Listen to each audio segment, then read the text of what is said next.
So what Sadhguru talks about is a state of experience, an elite state of experience where you are 100% conscious. Now, if you could, just for the moment, just listen and stay with it. Of course, there's many questions that will come up. Well, what does this mean? Everyone has different interpretations of the same word. But let's just stay with this train of thought. So what Sadhguru is explaining, what is he is saying is there's a state of experience where you are 100% conscious. Everything is a conscious process. When you want to go to the bathroom, when you want to eat, right? So these are the things that the body needs to get done. But it becomes a conscious process. Everything is conscious. You don't feel your body anymore because the energies within you are vibrating at a high intensity that it's hard to really feel a lot of things, right? Now, of course, I'm not experiencing this myself. So I don't believe any of this stuff. I'm just saying because I'm just trying to intellectually understand the situation. And of course, it's limited, as we know. But there's a state of experience. We're 100% conscious. Everything is a conscious process. And your mind is sharp, like a knife, the sharpest knife you know. Let's call it a Japanese knife for now, because that's what I know. And your emotions are stable. Is that the highest way to say it? I don't know. But for someone who has unstable emotions, that is very high. So stable emotions, sharp knife. Sadhguru talks about it a lot, so I kind of understand that. Body, 100% fit, right? Can do anything, right? I mean, be an elite track star, not necessarily, I'm talking about the elite experience of a human being. Not like a track star, obviously. If you wanted to do that, you could, because this elite experience that you can have, that we are all capable of, anything you want to do on top of that is only going to be much easier because you're already at a base level. So again, a mind that's sharp, like the sharpest knife, a Japanese, what would you call it? Miyabi? Something like that. I have one in my kitchen. But that, and we can go into that, and emotions that are stable, that are intense. Yes, let's say intense. Of course, we feel everything. We feel the love, we feel the hate, we feel the suffering, we feel the crying. Everything that a human feels, we feel it. And we can feel it on other people, right? And then a physical body that it's fit. Doesn't mean it's muscular and all these things, but you can sit with comfort, with ease. You can sleep with ease. You can stand with ease. You can walk with ease, right? Everything that's physical in this world. You can go up the flight of stairs with ease. Everything is just easy. Again, could you run a marathon? No. But if you wanted to, no better body to have to begin that. And then the fourth dimension, of a human being, which is the energy system that we have inside. Now, not many of us have experienced this, and I'm barely coming into this, but just for the moment, just for this conversation, let's say that exists, the fourth dimension, right? The energy, which is flowing through your system as we speak, is just, the only issue is how conscious of it are you? And is it blocked? Is it like a river where it's closed and there's a lot of trash in there, so you need to clean it up so the energy channels can start moving more freely, right? That's the only question. So the elite state of experience a human being can have is a sharp mind, 100% sharp,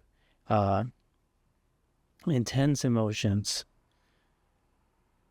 but stable, physically fit body that's at ease at any position that's needed or wanted.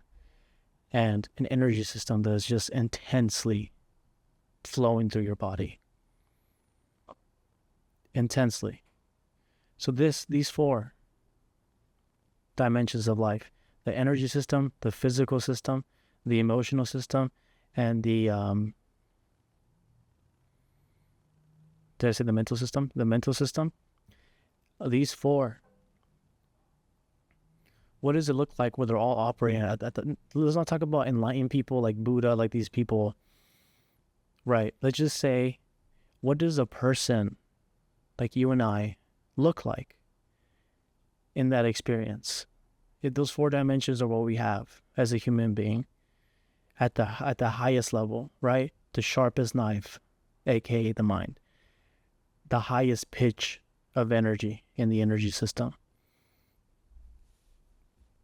An emotional body where there's just love and there's no fear of any other emotion, right? It's just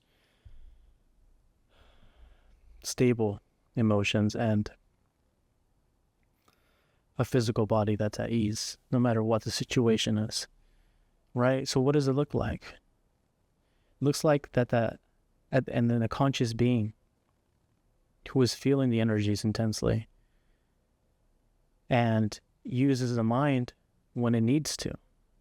The bladder is full, so at that moment he uses it. And if he's unable to use it, he doesn't use it. It's not an urge anymore. Nothing is obviously that's always going to happen, but nothing is an urge anymore. Nothing is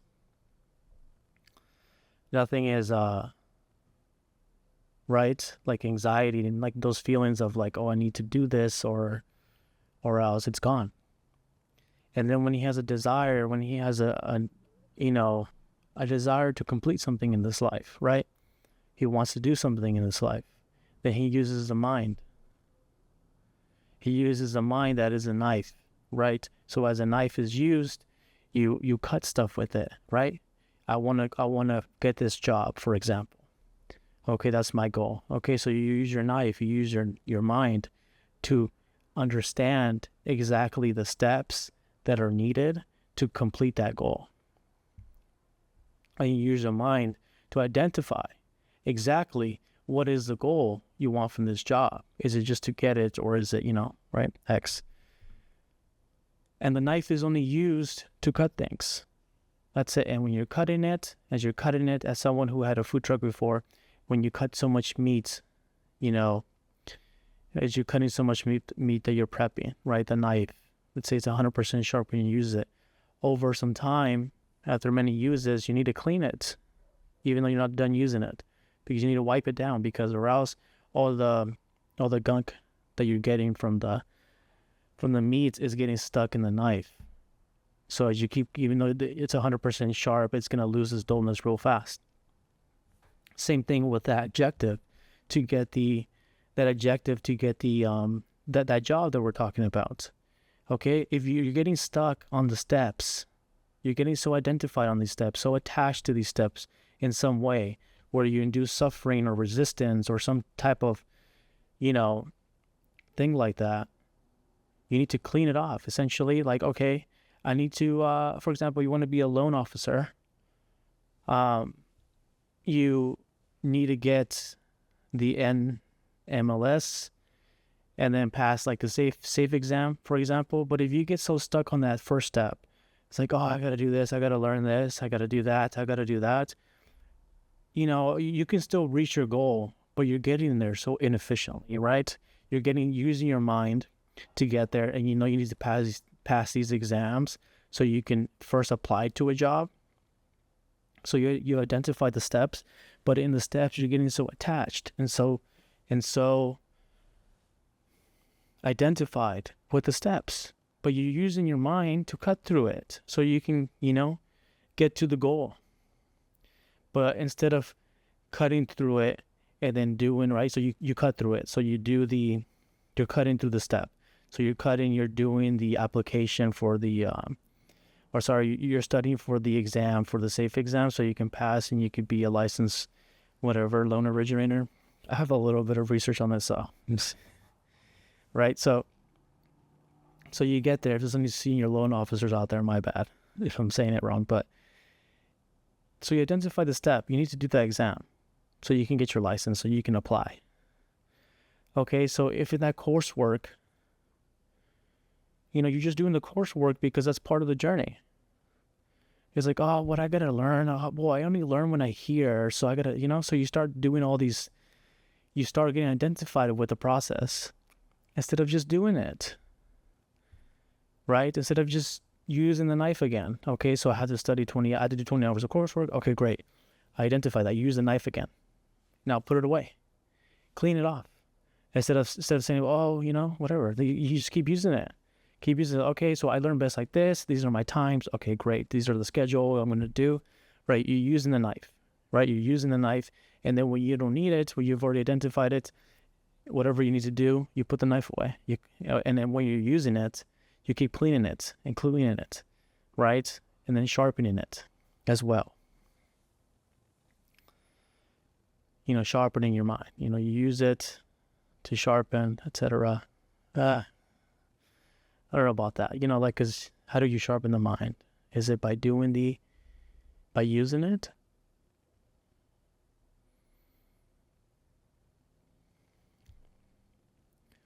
Or is it by not using it? I'm still working through that. But yeah, so essentially your knife is sharp, the mind is sharp. When you have a goal, you would know how to use it and when to put it away and how to properly, you know how to use it. It's really what it is. You know how to use it, you know when to use it, where to use it. You understand its limitations and you understand the pull it can get, right? You know that, you understand that the mind just wants to be used. And whether you're suffering with it or you're fucking amazing, like these fucking intellectuals that you would hear, like these podcasters who are just so analytical, like Jordan Peterson, all these people, they're just so identified with being so sharp. They're so identified with being so sharp, and they just start analyzing everything. Everything is a fucking something to be cut because they're so sharp with it. And they get so identified with that. So just how you can be identified on the suffering end, you can be identified on the good end of it, right? Like one of these guys. That's why, Jordan Peterson's so emotional all the time. I mean, he doesn't understand, things. I mean, maybe I'm over-speaking here, but nonetheless. So but meanwhile, at the same time that you're using this knife, energies are 100% on. You are on. You are fucking energetic. You're fucking on. You can fucking literally spill over.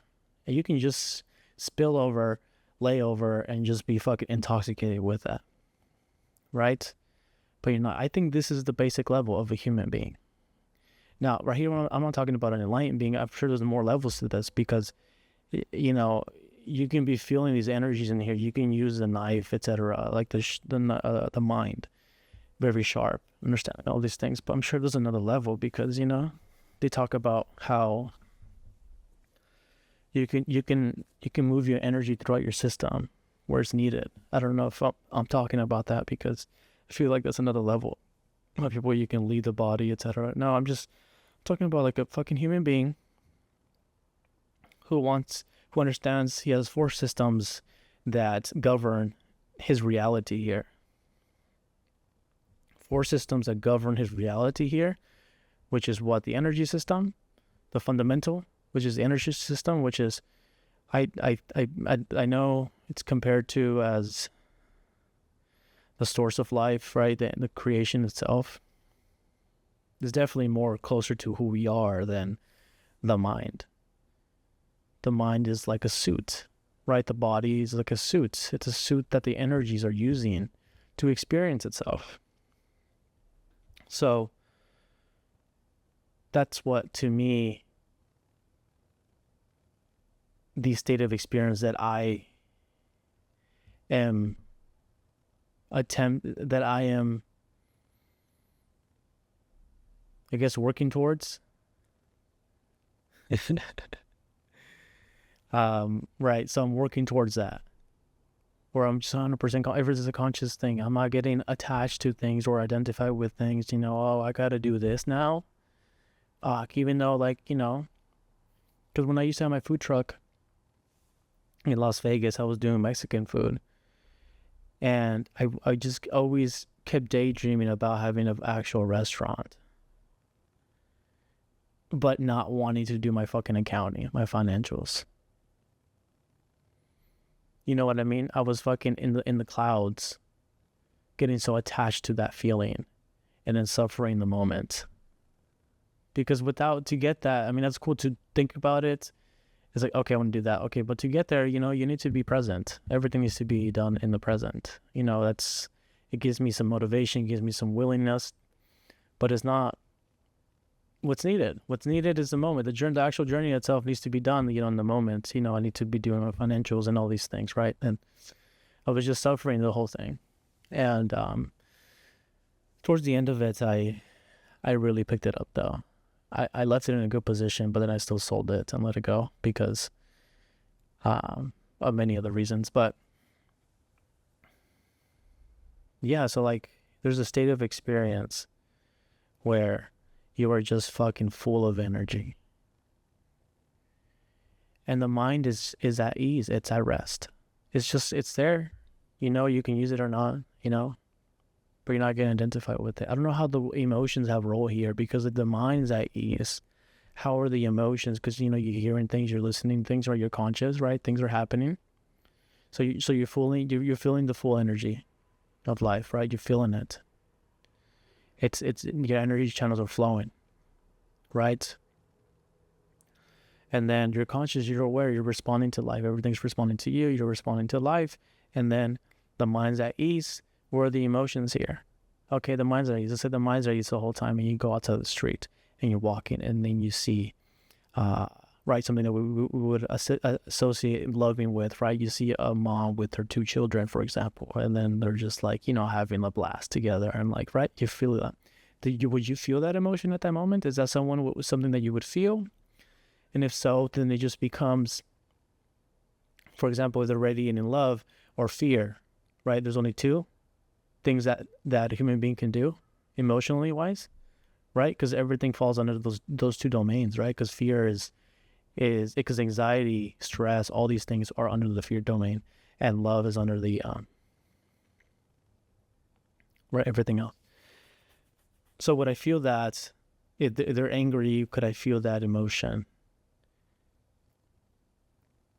Should I feel that emotion? And then, but I know if I do feel that, I'm just feeling it. I'm a part of it, right? Like the same thing if I was at a funeral or someone was dying, right? Someone with cancer, and I was at the deathbed, for example, like there's suffering. Well, I will feel that suffering. I have to, right? But now, am I getting identified with the suffering, or I'm just there with the suffering, right? The suffering that they're giving off. Or do I just not feel that at all? I'm assuming you do. Yeah. So those are my thoughts of the experience that I am working towards. And I'm just using this mind, my thoughts right now to kind of like, intellectualize it a little bit, to put it at ease essentially. But, exactly in this example, the mind is at ease. It's just not thinking. I'm just conscious. So at the end of the day, I need to let go of that. But like Ram Dass says, you use a thorn to take another thorn out, and then you take both, thorns out, right? Did I say that correctly? You have a thorn, in your skin, for example, and you use another thorn, right? Because you're in the forest. So you got a thorn in a bush or something, and then you use a thorn to like pick at the thorn that's already in there, and then you take out the thorn, and then you discard both, right? So same thing with the mind. You use the mind to get rid of the mind, and then you be in a position where the mind is a tool that you use when you want to. When you want to use it, when you want to do something in the world, you use it. You use it like a knife, fucking sharp. All right. I think that sounds great.